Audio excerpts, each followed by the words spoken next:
ગુજરાત રાજ્યમાં સિસ્ટમ સક્રિય થઈ છે. હવામાન વિભાગ દ્વારા વરસાદની આગાહી કરવામાં આવી છે ત્યારે ધોરાજીમાં છેલ્લા 18 કલાકમાં 6 ઇંચ વરસાદ સાથે સિઝનનો કુલ 45 ઇંચ વરસાદ નોંધાયો. સમગ્ર ધોરાજી વિસ્તાર પર મેઘરાજા ઓળગોળ થયા છે. ત્યારે જન્માષ્ટમી પર્વ પર ફરી એકવાર મેઘરાજાએ પોતાનું હેત વરસાવ્યું છે. નીચાણવાળા વિસ્તારમાં પાણી થયું છે, જેમાં જેતપુર રોડ, ચકલા ચોક, સોની બજાર, નદી બજાર વરસાદી પાણી ભરાતા વાહન ચાલકોએ હાલાકીનું સામનું કરવું પડ્યું છે. ધોરાજી શહેરમાં છેલ્લા 18 કલાકમાં 6 ઇંચ જેવો વરસાદ પડ્યો છે.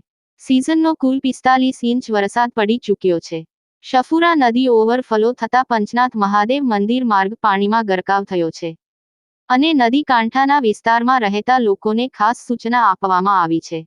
હજુ પણ સરેરાશ વરસાદ વરસી રહ્યો છે. Reporter Saqlain Garana, Dhoraji.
Real freshness का अनुभव, यश सॉफ्ट ड्रिंक्स.